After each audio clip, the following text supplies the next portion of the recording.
लोगोफोर खुलुमबाय नामा दैनार्जारि इउटुब चेनेलाव आरोबाव फिन खनसे बरायहरबावबाय लोगोफोर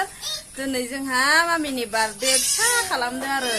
दिनैनिफ्राय मामिया 1 इयार जाबाय औ ना मामा सिख्ला देरबाय 1 इयार जाबाय ना फिसा बार्थडे खालामबाय मामिनि नामै अखा हानायाव गैया नामा हेलो लेमा जुलाइ 2022 आव जन्म जादोंमोन दिनै मामिया माहाय जन्म जाया नोंथांमोननो खोन्थालांगोन लोगोफोर मामिया क'क्राझारनि फ्लाइअभारनि इसोर पलिक्लिनिक रिसार्च सेन्टाराव फार्स्ट जन्म जादोंमोन मामियानो फार्स्ट डिलिभारि जादोंमोन मामियानो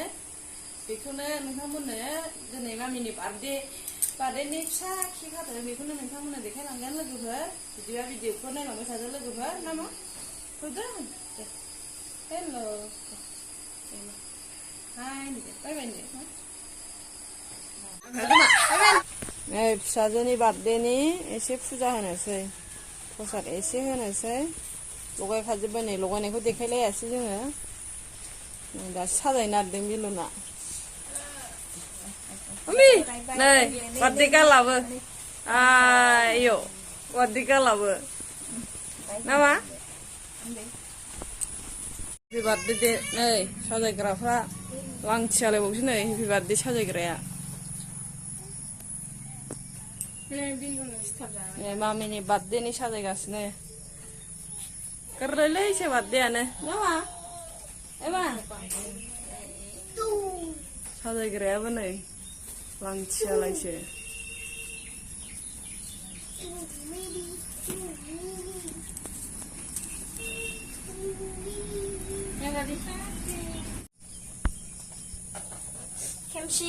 हेपि बार्थडे जाबाय नै साजायनाया साजायगासिनो नामा साजायग्राफ्रा नै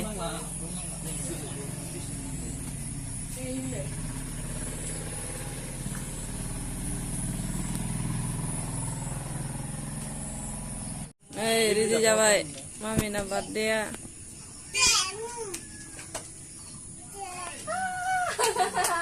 हेपि बार्थडे नामा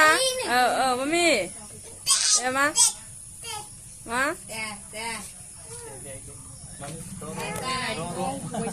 केकआबो आसारानि नार्जारि मामिनि बार्थडे फिसासा दिनै नामा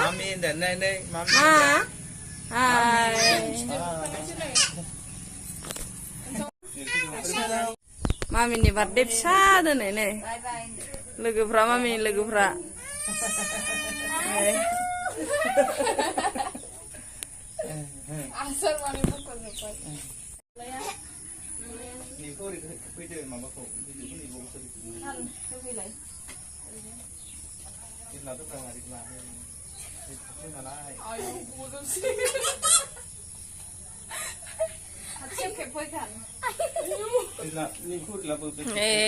बेनो आसा नार्जारिया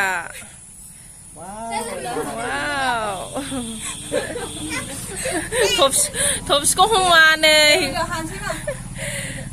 थबसिखौनो खुनासो गाहरो हेरबेनबो हमा खुनासो गाहरो बोरै हमोखोथाय बिफाया खेबगोर' दे बिफा बिमा वाव नै बिफा बिमाया नै लोगोफ्रा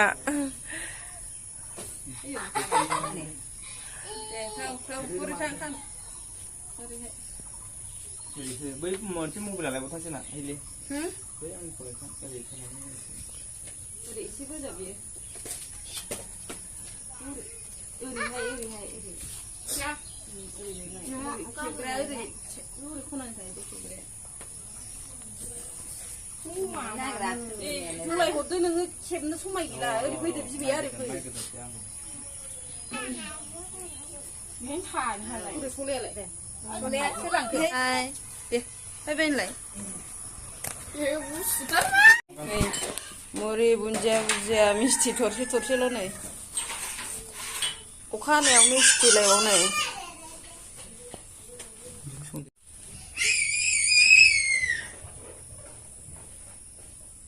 केकखौ आलदा होनांगौमोन दे होदो नों मा खालामदों थाना आं खाबसेयै नैबे हरखादो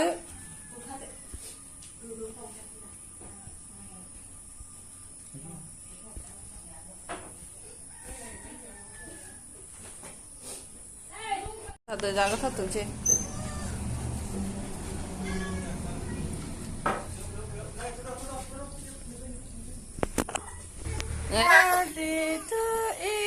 बिमायासो हमाव फिसायाव हमनो मामिनि बार्थडे फिसा खुंदोंमोन जोंहा दिनै नामा हेपि बार्थडे जाबाय मामिया 1 इयार जाबाय लोगोफोर नामा हेल' दे मामिनि नामै अखा हानायाव गैया नामा दे हेल' नामा नामा हेल' लोगोफोर गोजोननाय थाबाय लोगोफोर जोंनि मामिनि बार्थडेनि भिडिअखौ जोबजासिम नायनायनि थाखाय नामा सोरबाफोर जोंनि चेनेलाव गोदानै हाबफैदोंबा चेनेलखौ लाइक शेयार कमेन्ट बा साबस्क्राइब खालामदो लोगोफोर नामा बाय बाय नुदो मा बाय बाय होनलाय मा मम्मी हाय दे बाय बाय होनलाय